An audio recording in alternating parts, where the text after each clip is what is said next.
Om Namo Bhagavate Vasudevaya. Om Namo Bhagavate Vasudevaya. Om Namo Bhagavate Vasudevaya.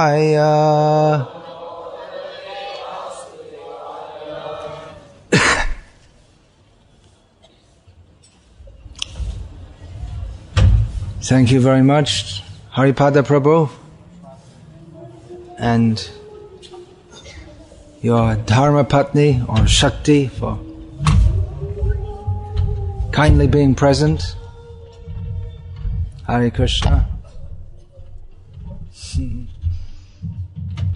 Srimad Bhagavatam, Canto 11, Chapter 7, Text 46.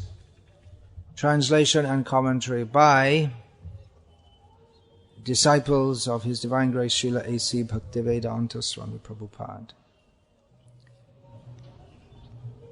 Kvachit channa, kvachit spashta, upasya shreya ichchatam, bhunkte saravatra datrinam, dahan pragutara shubham. Translation: a saintly person, like fire, sometimes appears in a concealed form and at other times reveals himself. For the welfare of the conditioned souls who desire real happiness, a saintly person may accept the worshipable position of spiritual master, and thus, like fire, he burns to ashes all the past and future sinful reactions of his worshippers by mercifully accepting their offerings. Purport: a saintly person prefers to conceal his exalted spiritual position, but to instruct the suffering people of the world, he sometimes reveals his own greatness. This is compared to a fire that sometimes burns unnoticed beneath ashes and sometimes blazes openly, just as fire devours the ghee and other offerings given by the performers of sacrifice. Similarly, a saintly person accepts the praise offered by his conditioned followers, knowing that in fact all praise is meant for the Supreme Lord, Krishna. Although an ordinary person immediately becomes puffed up and foolish when he is praised, such inauspicious tendencies within a saintly person are burned to ashes by his attachment to the absolute truth. In this way, he is just like fire. This verse, as already stated, is from the 11th canto of Srimad Bhagavatam. Maybe because Srila Prabhupada did not personally translate this, just a few verses he translated will find appear in the Chaitanya Charitamrita and elsewhere in his commentaries. But maybe because he didn't translate this, it's maybe not given so much importance among our society, ISKCON followers of Srila Prabhupada. But actually it is of tremendous importance. Of course, the Srimad Bhagavatam itself is the summation of all Shastra. Sarva Vedeti Hasanam Saram Saram Hildahritam. Srimad Bhagavatam is specifically spoken by Sutta Goswami, having spoken so many other Puranas, on the request of Shonaka Rishi, speaking on the behalf of all the other rishis at Naimisharanya, because they said that well, there are so many scriptures, and not only there are so many scriptures, they don't say it there, but there are so many commentaries on the scriptures. And there are different opinions as to the purport of scripture, so please just give it all in just tell us what's the essence, because another reason is, they state that Prayanal Payusha Sabya Kalavasmin Yuge Janaha Manda Sumanda Matyo Manda Bhagya Hi Upadrutaha. for the benefit of people in general in the modern age who can't study so many things. You tell us this Bhagavatam. People in Kali Yuga, they generally have very short lives. They are lazy, especially in the matter of self-realization. They're stupid. They're very stupid. They're unlucky. And their minds are always disturbed. These are some basic symptoms of Kali Yuga. So, Srimad Bhagavatam is especially for people of Kali Yuga who are very fallen and foolish. It gives the essence of all the scriptures. And especially this 11th canto is less than other cantos, describes pastimes and a lot of philosophy spoken by the Nava-yogendras and then by Lord Krishna himself to Uddhava, and is the summation of all the Vedic knowledge, with the conclusion also. That's another advantage. One can study all the Upanishads and Shaddarshans and this and that and the other, and you may become more confused. Recently I read something by a mundane philosopher in which he said that philosophy is the only subject which the more you study it, the more confused you become. The less you... that Srila Prabhupada would call philosophy. Srila Prabhupada gave the actual philosophy from Bhagavatam. Bhagavat tattva vijnanam mukta sangasya jayate. Actual philosophy is knowledge of the personality of Godhead and everything in relationship with Him, including ourselves, by which we become freed from all shoka moha bhayavaha. We become freed from all lamentation, illusion, fear, etc. So this Srimad Bhagavatam, 11th canto, it's monumental, difficult to find words. All the good words are already so overused. Sarvodkrishta, Paramodkrishta, most excellent, we can say. Even from our very tiny position, we can appreciate how great is this Bhagavatam. Some modicum of appreciation is there, by the grace of Srila Prabhupada. Otherwise, how could we even begin to appreciate this? Now, this verse and the purport, one thing about the 11th canto, sometimes, I said maybe devotees, they think, well, the 11th canto wasn't translated by Prabhupada, so maybe it's not so good. But it was, actually most of it was, the basic translation was done by Gopi Pranadana Prabhu, who, despite being a Sanskrit scholar, note the use of words. You'd think being a Sanskrit scholar is a great plume in your cap. But despite being a great Sanskrit scholar, he was very rigid in his faithfulness to Srila Prabhupada. So most of the basic translations of the verses and the purports of the commentaries of the leading commentators on the Bhagavatam, he translated that. And then the final product was edited by Dravida Prabhu. So don't think that it's untouchable. It's done very much on the order of Srila Prabhupada and in fulfillment of his desire. And the purports mostly follow those of the previous acharyas.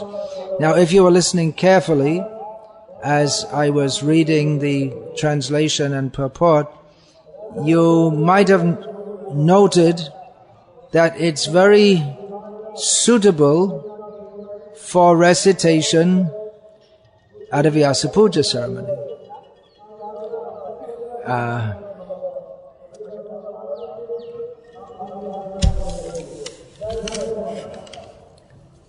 describing saintly persons. An ordinary person, in the purport, an ordinary person immediately becomes puffed up and foolish when he is praised. But such inauspicious tendencies within a saintly person, even if a saintly person has some such inauspicious tendency, that is burned to ashes by his attachment to the absolute truth. So each year, on this occasion, and intermittently in between, I find myself in this situation where it is my duty to teach the disciples all these things, but at the same time finding myself unqualified for such a description. Chaitanya Mahaprabhu described Trinadapi Sunichana Torori Vasahishnuna Amanina Manadena Kirtanaya Sada Harihi. One should consider oneself lower than grass, but I'm taking a seat higher than all of you. One should be more tolerant than a tree, but one who takes the role of a guru is not supposed to be tolerant of the mistakes of the disciples. He's not supposed to indulge them. That's another difference. So I spoke about the guru being like a father. Yeah, well, I said the mother may indulge, but the father is supposed to be disciplinarian to the children, to the sons especially. But a guru is not meant to indulge the disciples. He's supposed to correct them. Otherwise, what's the meaning of being a guru or being a disciple? So I find myself in this situation. Srila Prabhupada said he often said that it's very easy to be a guru. You just speak the message of Krishna. That's the relatively easy part. Of course, even that's not easy.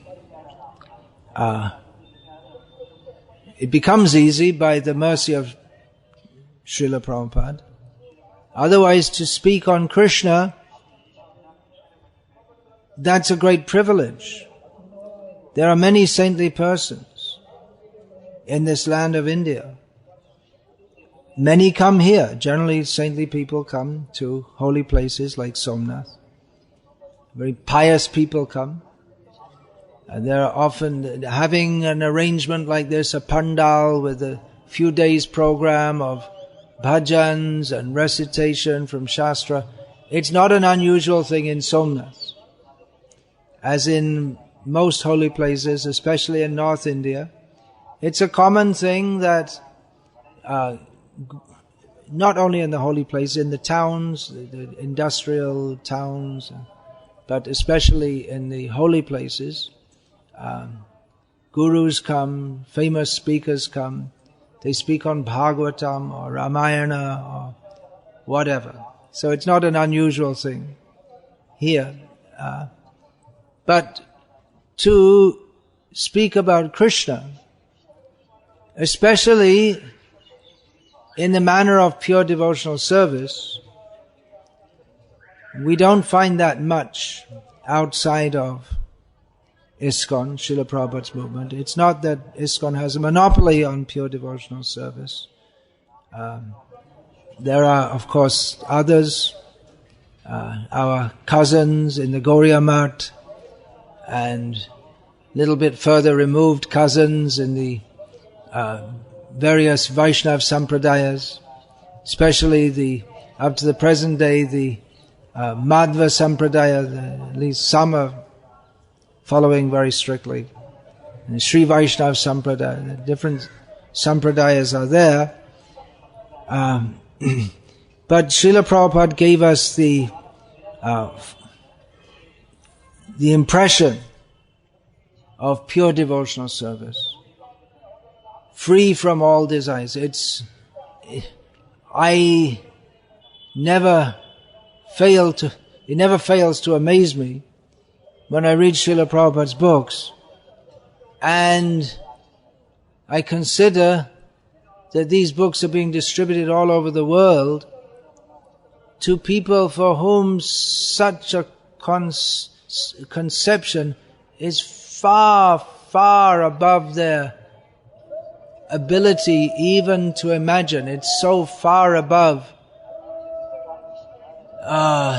the life of eat, sleep, drink, be merry and enjoy, for tomorrow we shall all be dead, or even the highest level of the mundane people, either intellectual level, the philosopher who says philosophy, when you become completely confused, then you can understand you're becoming quite good in philosophy. That's the hidden import of his statement. But you at least you have a constructed confusion, not just a general confusion, mentally constructed confusion. So that's one high level of ignorance. And another high level of ignorance is altruism, opening hospitals and schools and feeding the poor. But the concept that Srila Prabhupada gives is so far above this that he can call people who are praised by others as being great altruists or being greatly intelligent people as fools and rascals. Of course, as Srila Prabhupada would say, he's simply repeating the words of Krishna, Shravidvara Hoshra Harai, Sangstuta Purusha Pashuhu. What's the next line? Nayat Karna Prayopetas Jatu Nama Gadagrajaha. People who are like. In this translation, Srila Prabhupada, he didn't directly call them hogs, dogs, camels and asses, but like hogs, dogs, camels and asses. They praise other big animals who do not like to praise Krishna. So there may be Bhagavat reciters who come here, but Srila Prabhupada would also castigate them, professional reciters. They do it as a profession. They get some income, some name and fame. They don't like to, they didn't really get into the spirit that Rupa Goswami gave of being actually a devotee of Krishna, not an outside the honey bottle liquor, but actually getting right into the bottle and tasting the nectar. There are many who talk of tasting the nectar, but there are very few who are prepared to go through the preliminaries by which we become qualified to taste the nectar. There must be a program of Nashta Abhadram, Nashta Prayesh Vabhadreshu, Nityam Bhagavata Sevya, Bhagavatyutama Shloke, Bhagavatyutama Shloke, Bhakti Bhavati Naishtiki. Has to be a program of purification. That program of purification is by hearing Srimad Bhagavatam. That's a major factor. And chanting the holy names. Chaito Darpana Marjanam. It cleans the consciousness. But all this hearing and chanting has to be conducted under the guidance of pure devotees. Otherwise, it will not have the same effect. It may even have a poisonous effect. So the responsibility that's given to the teachers of Krishna consciousness, especially those who formally take the role of initiating, guiding others, it is a responsibility commensurate with the greatness of Krishna and the Srimad Bhagavatam and all our acharyas. To be a representative of them is a tremendously heavy burden. It will be a burden for those who cannot properly manage it. It may crush those who cannot take that weight. To take that weight, they actually the weight of Bhagavan himself. He is, how heavy is he? When he was on the lap of Mother Yashoda one time, she felt Krishna is so heavy. She couldn't keep him on her lap. Then she put him down. Then he became so light that he was blown away like a feather by the Trinavarta demon. So Krishna is very, very heavy. The weight of taking the responsibility of guiding others on the path to Krishna, it's a very, very great weight. And cannot be taken up properly by those who are lightweight or featherweight. These are terms from the rather demoniac sport of boxing or wrestling, mostly boxing. Of course, in Vedic culture there are also wrestlers also. Krishna himself used to wrestle with his friends. He wasn't a professional.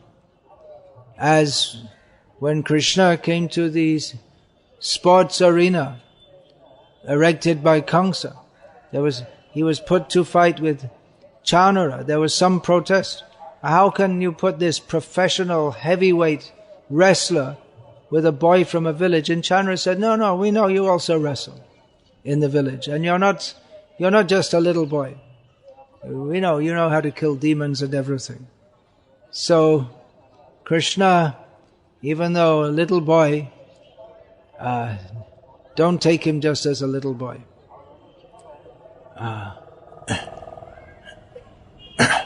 The Gopi, what is that? Nakalu. What is that? Nakalu Deviki Nandano Bhavan. You're not just some child. You're not just some ordinary child.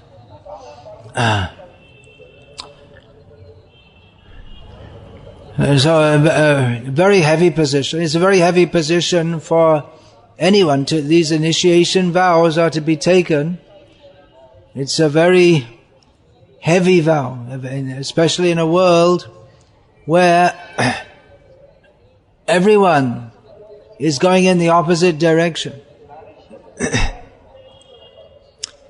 Even the pious people, they're gradually becoming degraded more and more and more. For instance, up until recently in India, any pious person, they wouldn't eat here and there. They were very careful about who they took food from. They would take from a certified bona fide temple, or they would take from people of their own caste, which was meaningful if one is a Brahmana engaged in the service of the Lord. Then he doesn't want to take food from people whose consciousness is very low. So it's not just this caste consciousness. It wasn't necessarily just looking down on others, but there were certain strictures which were important for maintaining one's ritual purity and mental purity, so one is fit to serve the Lord in the temple. Some brahmanas especially, they wouldn't even accept food from their own wife, because they think a woman is on the level of a Shudra, so they'd only cook for themselves. Of course, Vaishnavas, they don't follow that, because they take the food which is offered, cooked by their wife who is a Vaishnavi, and offered to the deity. But strictness in eating. But nowadays, hardly anyone follows that. Very rare to find anyone who is restricted in their eating. It's not just some looking down on others caste consciousness, but the point is there that whatever we eat, that affects not only our body but our consciousness also, depending on the consciousness of who has prepared it.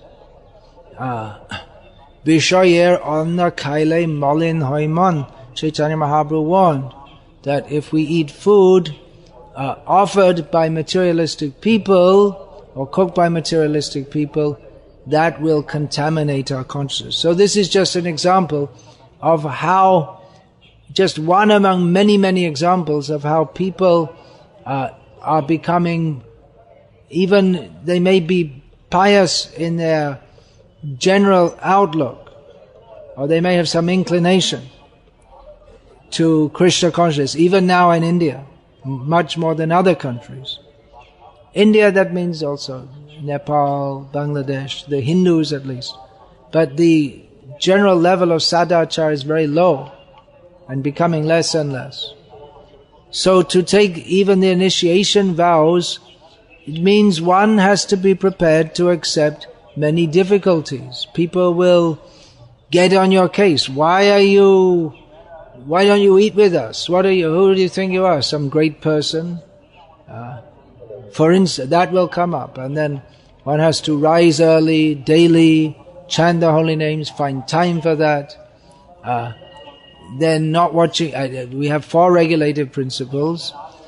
Chaitanya Mahaprabhu, when he was asked what is the behavior of a Vaishnava, he said, Asat Sangha Tyag e Vaishnava cha. The principle, or the first thing that Chaitanya Mahaprabhu said, is that a devotee of Krishna gives up the association of non-devotees. So that means in the form of so many, especially this television, and now there's the internet, and so many things. Living in this world, preaching in this world, we may have to interact with this world. But again, Rupa Goswami warns not to interact with this world any more than necessary. So a devotee has to be a heavy, or in other words, very strong-minded person, not to be carried away by the waves of Maya, and more so those who accept the responsibility of initiating others, because they have to be ideal in their example amid all the turbulences of this material world. We cannot expect a very easygoing or comfortable life if we are to actually preach Krishna consciousness. To preach Krishna consciousness is more or less to declare war on the illusory energy. So she is very powerful. She has a 3-pronged trident. The 3 prongs represent the 3 modes of material nature, the 3-fold miseries, adhyatmic, adhibhautik, adhidaivik, in their various 3s by which she prongs or stabs the conditioned souls. But by taking shelter of Triyadhish, that is the name for Krishna, we find in the Bhagavatam, he is the Lord of all 3s. So there are other 3s also. There are his principal abodes, Vrindavan, Mathura, Dwaraka. There are 3 levels of devotees. So there are various categories of 3s. By taking shelter of Krishna, one can be freed from Maya. So taking shelter of Krishna means to take shelter of Guru and those who are assuming the responsibility of guiding others, even knowing that the descriptions in Shastra of the great devotees are at best partially applicable to themselves, in as much as they're trying to follow in the footsteps of the great devotees. But they may properly represent the previous acharyas by the formula which we receive from them. Ashraya loya bhaje, Krishna tare nahi taje, ashab mare akaran. If we actually take shelter of Krishna, then Krishna will not reject us. He will look after us. Then by His grace, we transcend the category of ordinary people who just live and die meaninglessly. But taking shelter of Krishna means we have to become humble. Trinadapi sunichena. Humility in the material sense is generally considered some kind of ploy by which one gets battered less. In this material world, people are nasty to each other. So some people may take as a ploy becoming apparently humble. Then if you're not noticed, you don't stick up, you don't protest, then you hope that you may be overlooked and not punished so severely. Just like if there's a terrorist attack, some group of people come in brandishing and firing machine guns. If you try to stop them, you're more likely to get killed. But if you lie on the ground and pretend you're dead, then you have a good chance of not being shot. Or there's some narration, what is that? I just don't remember that. Oh, there were hunters, just some hunters for sport. There are such things people do for sport. There's such a nasty thing. They consider it pleasure. They keep some birds in a cage, then they release the birds, and as the birds are flying away, they shoot them. That's their sport. So there's some narration that one bird released from the cage came down at the feet of the hunter, and then the hunter felt, oh, now I can't shoot this bird because it's taking shelter of me. So one may become humble in that way to save one's own skin or feathers, as the case may be. But that's not the sum total of humility. That one is humble because one feels it is in one's best material self-interest. But if one himself gets into power, then he's not at all humble, and he becomes as much a tyrant as those who were formerly oppressing him. We find that the people who are very interested in justice and fair play, they're usually the ones who are in the oppressed section of society. And then if they themselves get up to the ruling class, then they become less interested in justice and fair play and equal facilities for all. That's human conditioned demoniac nature. So actual humility means to take shelter of Krishna via the parampara system without any motive to use Krishna's mercy upon one to elevate oneself materially in any way whatsoever. Rather, one should accept the mercy of Krishna, that I can actually become humble, more and more humble. Bhaktivinoda Thakur prays like that. Gurudev, Kripa Bindu Diya Karo E Dase Trina Peka Otihi. He's not going to the Guru and pray, yes, give me your mercy so that I can become big. But he's give me your mercy so that I can become very small. That is our constitutional position, to be small. When we recognize that we're small, then by Krishna's grace we become great. But if we think, oh, that's the way to become great, okay, let me be humble and small, and then people will notice, and then I'll be recognized as a great Vaishnava. But that doesn't work, because Krishna, He's in our heart, and He doesn't allow cheating. He won't indulge others in cheating. Or He might do. He might award someone the recognition which is due to great Vaishnavas. But those who are actual great Vaishnavas, they won't be attracted to those who are simply making a show of being a Vaishnava. There may be so many upper sampradayas in which they praise their gurus as being great gurus, but those who are genuine Vaishnavas, they won't be attracted to that.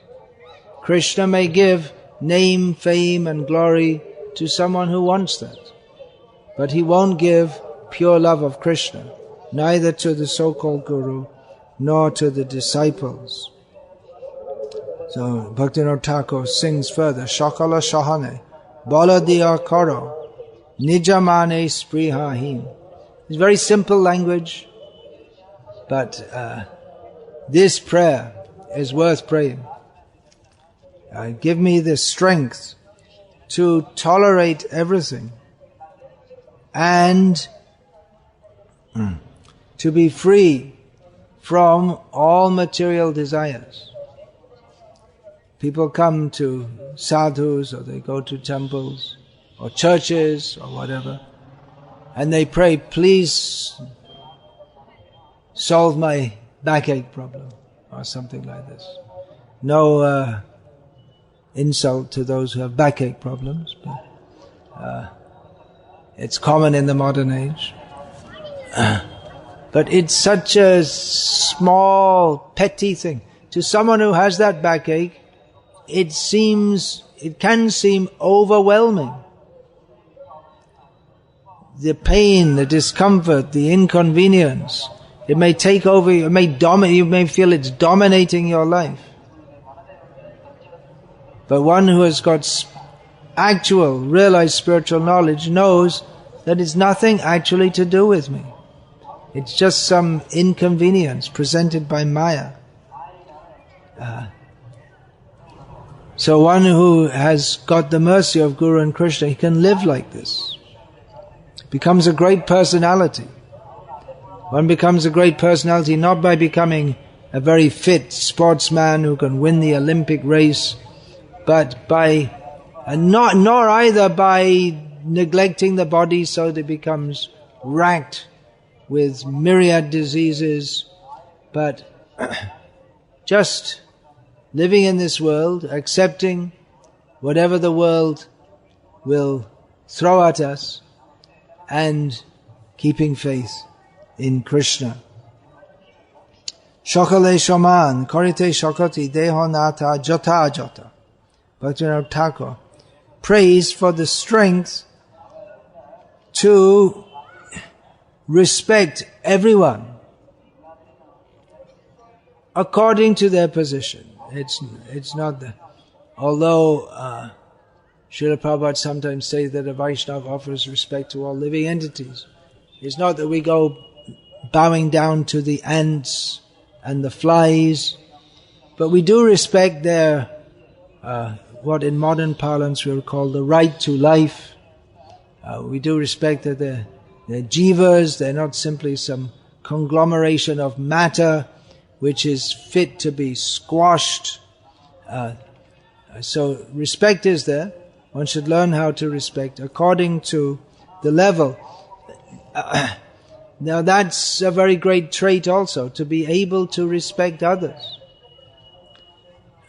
Because in this material world our tendency is not to do so, or to respect the wrong people. We respect all kinds of foolish people who are cheating us.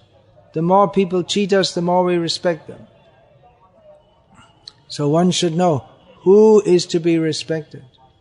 Srila Bhaktisiddhanta Saraswati Thakur, he reinstituted within the Vaishnava Sampradaya the offering of sannyas to qualified disciples. Now one reason for that is that then others would respect them. This is the reason Chaitanya Mahaprabhu accepted sannyas. He had no reason to accept sannyas. He's already the Supreme Personality of Godhead. It's a much bigger position than being a sannyasi. But people didn't recognize that he's the Supreme Personality of Godhead. Of course, he was hiding that. But he wanted to give the message of Krishna. But people thought, well, he's just an ordinary person. So he accepted sannyas, so that others would respect him, so that they would take his they could at least begin to take his message seriously. So Bhaktisiddhanta Saraswati Thakur personally took sannyas, and he offered that to others also, just so that people would offer respect to and take at least somewhat seriously those who have accepted that order of life. The one who's in that position, sannyasi, is supposed to be the guru of all varnas and ashrams. So it's a very exalted position, but he must know how to offer respect to all others. He must himself, to accept sannyas actually as a Vaishnava, he should himself be sarvopadhi vinir muktam tatparatvena nirmalam rishikena rishikesha sevanam bhakti ruchate. He must be fixed on the platform of service to the Supreme Personality of Godhead without seeing in terms of mundane designations. So although the acceptance of sannyas is a function within Varnashram, which is within the scope of this material existence, a Vaishnava on the order of his guru may do so for the sake of uplifting persons who are completely stuck in mundane designations and can't begin to imagine anything else. So one accepts that mundane designation in order to uplift others beyond all material designations, not to themselves become puffed up with their material designation of being a sannyasi. So these things are possible. Being humble, being free from the desire, from respect and honor, being ready to offer respect to all others, and chanting the holy names. One can chant the holy names, but one must also cultivate this sense of humility, especially as those who are taking the burden, the heavy burden of preaching Krishna consciousness, guiding others. They must become humble in the true sense. The true sense means to understand I am simply a servant of Krishna and his servants. They must accept that humility. Otherwise the burden of that responsibility may crush them. It may not seem that they're being crushed. It may seem that they're flourishing with many followers and much money and prestige. But if spiritually they're nowhere, then what is the use of it all? So Bhaktivinoda Thakur, he concludes this stanza by saying, Tobeto gaibo harinama shuke aparada habe hota. He's paraphrasing the third verse of the Sri Shikshashtakam. Of course, we've all heard this many times before. And we think, yeah, okay, more humble than a blade of grass. Okay, heard it all before. But rather we should regularly meditate on the import of these verses. They're essential to us. It's not that because we've heard them many times that we shouldn't hear them more. They're completely essential to our understanding of and practice of Krishna consciousness. I'm going to read a quote from Srila Bhaktisiddhanta Saraswati Thakur at one of his Vyasa Puja festivals. This is a translation from Bengali. I presume this was in 1932. He stated, at times the thought strikes me that all persons are serving Hari. Only I myself am left out. This is Vaishnava humility. when he is so clearly from the very beginning of his appearance in this world, fully surcharged with intense devotional service to Krishna. And he says, at times the thought strikes me that all persons are serving Hari, only I myself am left out. This is the real standard of devotion. If we think we're making advancement in devotional service, just check against this standard, if you actually think like this. So, continuing what he said. At other times, I wonder whether the world abounds with extremely cruel persons who refuse to employ me in the service of Hari by noting my weakness. Perchance there be many persons for tending my diseased body and mind, yet very few persons are prepared to help me in serving Hari. Yeah, there are many people who are ready to help if we have a diseased body. Nowadays there are health care professionals who specialize in looking after the mind. But he says there are very few people who can help us in serving Hari, Lord Krishna, the personality of Godhead. Then he said, 59 years of my life have passed. So that is, this particular statement pertains to myself at the present time also. He continued, numberless persons have blessed me, desiring that I may live my full 60 summers in this world. So, Chirayu Bhava, the blessing to the child. May you live long. So if you can live to 60, that's considered a milestone.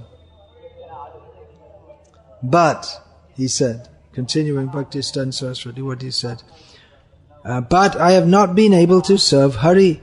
Had I served Hari, many persons of this world would have been in a position to reciprocate, and therefore might have helped me to be happy. I have failed to be humbler than the blade of grass and more forbearing than the tree.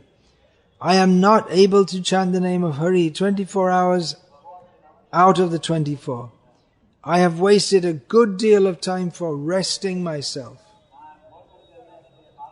I often try to practice the service of Hari, but in lieu of the service of Hari, the active desire for enjoyment of the things of this world engross me. I am busy with the thoughts that the world is missing the service of Hari, yet I have no attention to devote to the fact that I myself have altogether missed the service of Hari. So a great pure devotee speaking among his many disciples and stating that he's not a devotee at all. He's a long way from pure devotional service. So what are we to understand by this? This is Vaishnava humility. He actually thinks like this. It's very difficult to understand because at the same time, while thinking himself most fallen, at the same time it's his duty to guide and correct and if necessary chastise others. So it's the great dichotomy, the only solution to all this. If one is to be actually a devotee, helping others, then he has to take at least a somewhat more superior position. Tell them, you should do like this, don't do like this. But that means immediately the principle of humility is compromised. Then how can one be a devotee? But that propensity for humility is not compromised if one realizes that Jogata bichare kichu nahi pai tomara karuna sha. I have no personal qualification. I'm simply going on the order of Krishna. I simply wish to be a puppet. If we forget that and we try to preach Krishna consciousness in whatever way, we might be successful to some extent in getting people to chant Hare Krishna, but it's really incumbent upon ourselves, if we really want to benefit others, to ourselves work on becoming pure in heart. Janma shata karif karo para upaka.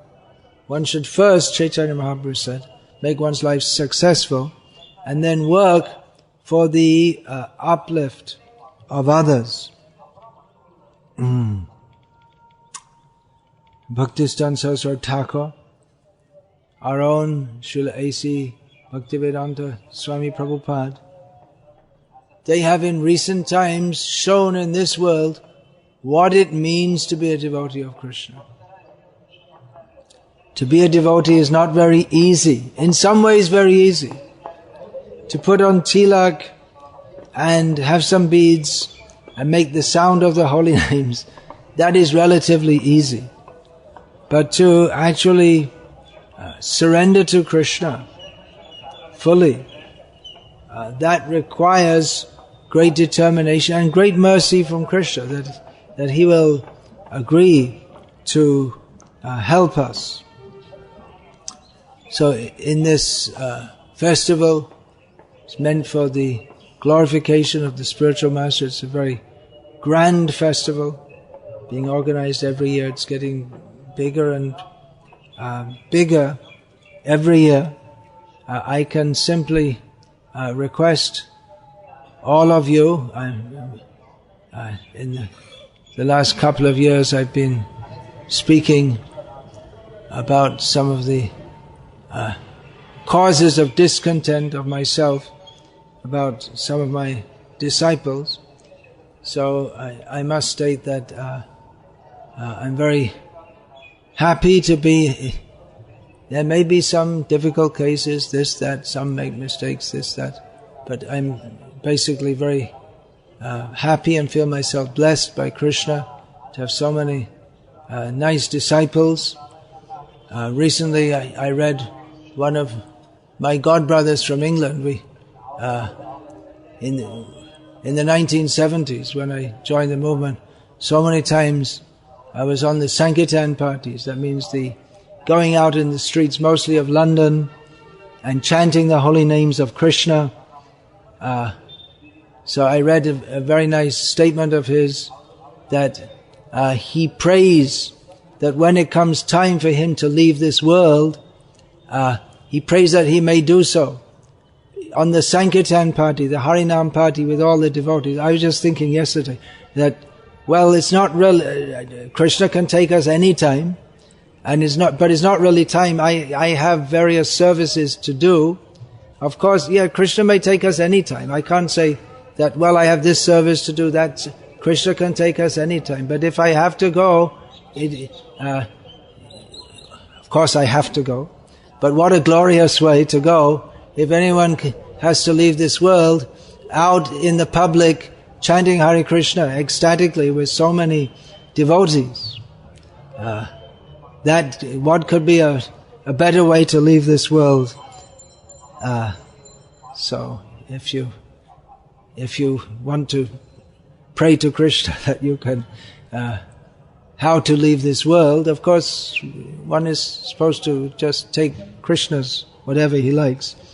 But if you want that to maximize your chances, you have to get out on Harinam more, because it's not going to happen if you only go out once every 10 years. Much less chance. So if you're out on Harinam Sankirtan, a lot of the time, that will increase your chances of having such a glorious departure. But anyone in any circumstance who is fully engaged in the service of Krishna, their departure from this world is glorious. Anyway, we don't talk too much about departing at the present time, because still lots of work to do, so much to do. I see my function in this ceremony. I often have misgivings about it. I know many others have many misgivings about it, about this kind of ceremony. But I know that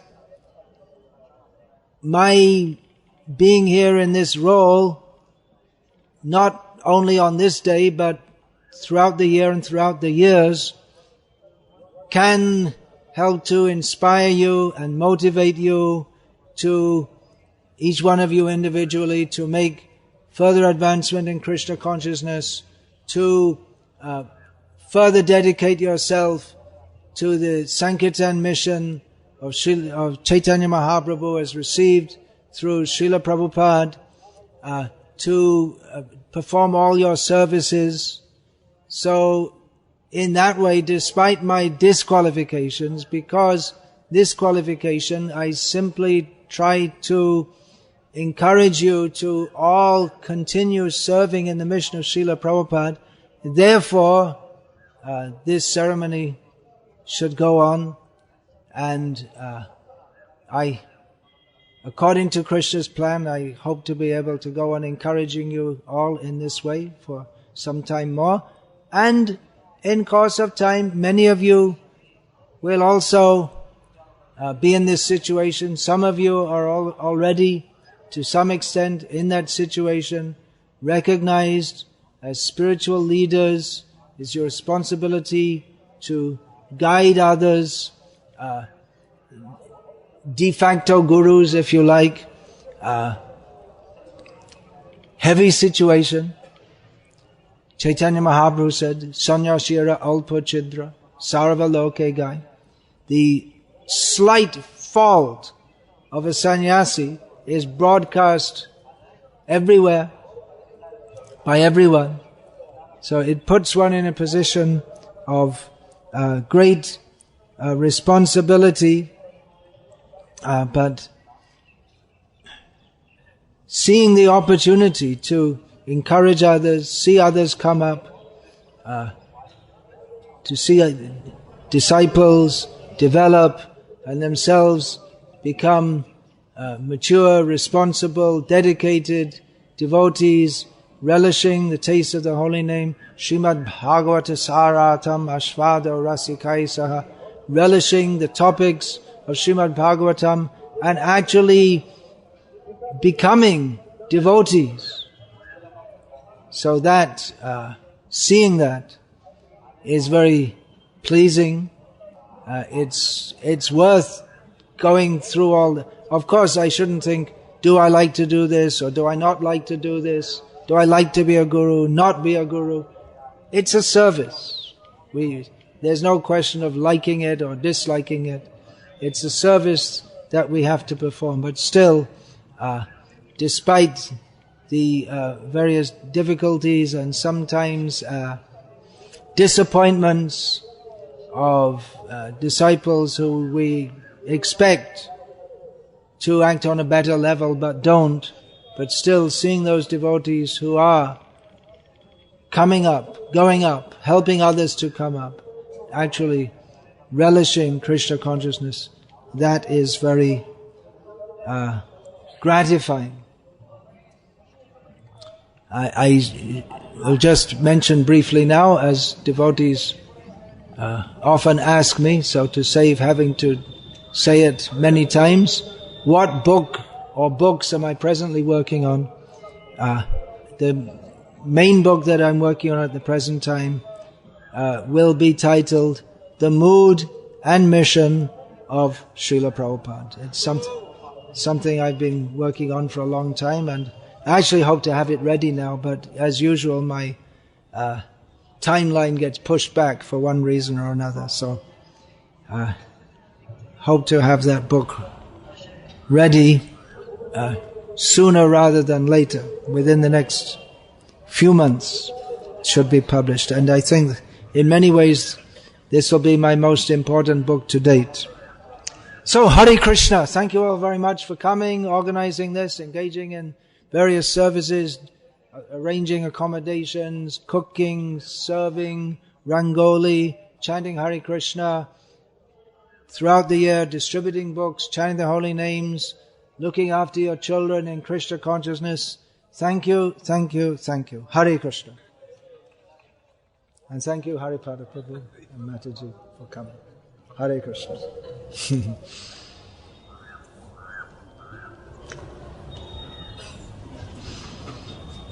Hare Krishna, Krishna Krishna, Hare Hare. Hare Rama, Rama Rama, Hare Hare.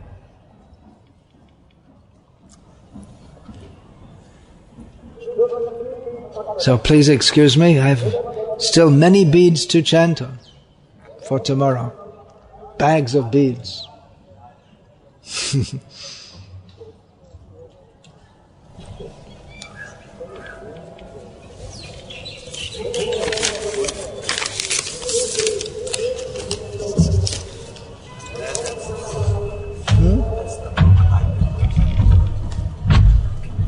Should have been out 20 years ago. Things might have been better. It's always too late. Oh, Jai, Hare Krishna. Vrindavan Chandra Prabhu and team.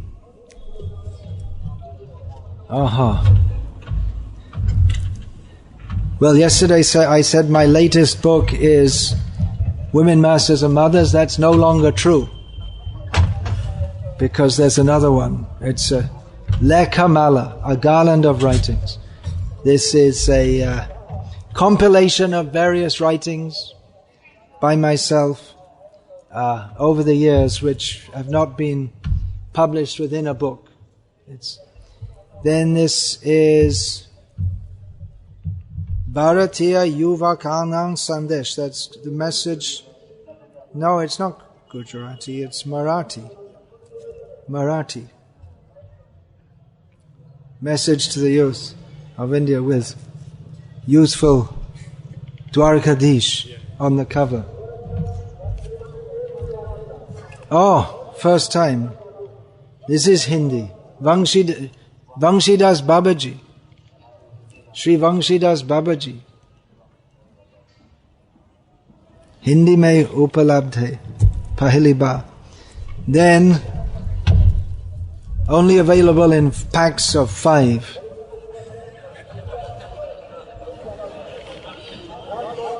Krishna Bhavanamrit Ma Brahmacharya Tata Brahmachari Partya Pustak Gujarati Ma. How do you say that first time in Gujarati? Pahli bar. Pahli var. Pahli vakat. Okay. Pratam. Yeah, same. Pratam. Then, complete audio library of lectures by myself. That will be, I'm told it's about 5,000 lectures. 4,000 something. That will be English, Hindi, Bengali, and then is that English with translations in various languages also? Yeah. With the so the Croatian, Russian, everything is included. Yes. Okay. Croatian, Russian, Tamil, Telugu, maybe some other languages also. Those are the main ones. Then, well, I don't read Tamil, but I can guess this is Bhagavad Gita. This is Krishnadas Prabhu's. This is chapter 2. Chapters 2 and 3. Krishnadas Prabhu has already brought out chapter 1 of Prabhupada's lectures, with the recorded lectures with the voice over or in Tamil. So you can hear Prabhupada's lectures in Tamil of Gita, now available, chapters 2 and 3. So very important, especially for those devotees who know Tamil and not English. And there's many of them present here now. And for the first time, I won't even attempt, even if you tell me in Tamil, I won't attempt to say it. It's Who is Supreme? By Gokul Chandra Prabhu in Tamil. Translated by Krishnadas also. So this is the power of devotional service. Krishnadas joined and didn't know any English, and now he's translating Prabhupada's mercy. Jai, Hare Krishna.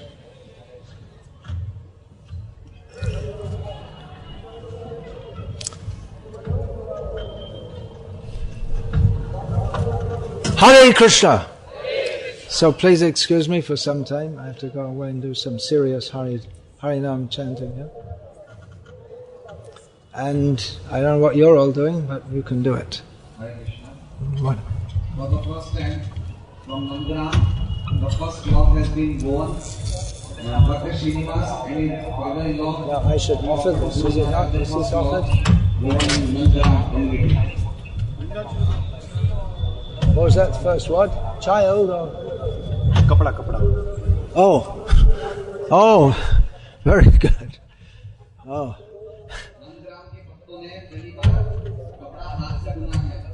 So let's offer this to Prabhupada.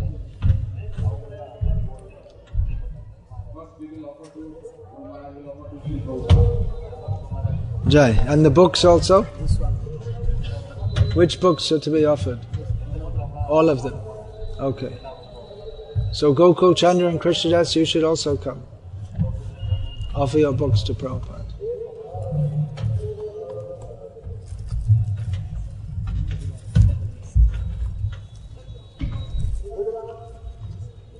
Okay, just carry this over.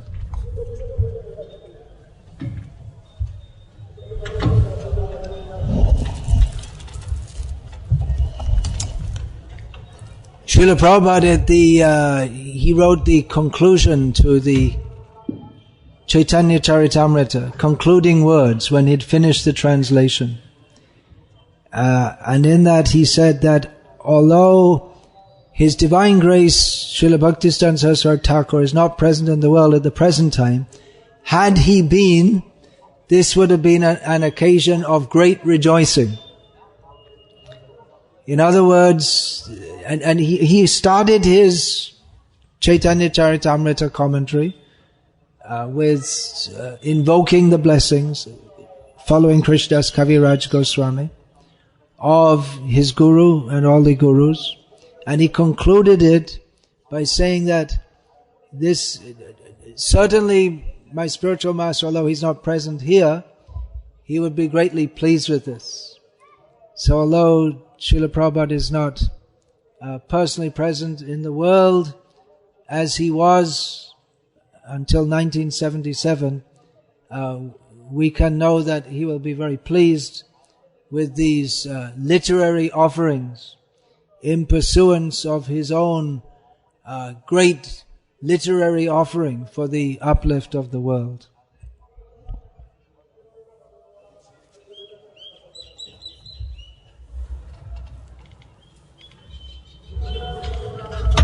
And he'd be very pleased with cloth made by our devotees on the farms also. That's what he wanted. One of the aspects of the communities, he wanted devotees should weave their own cloth.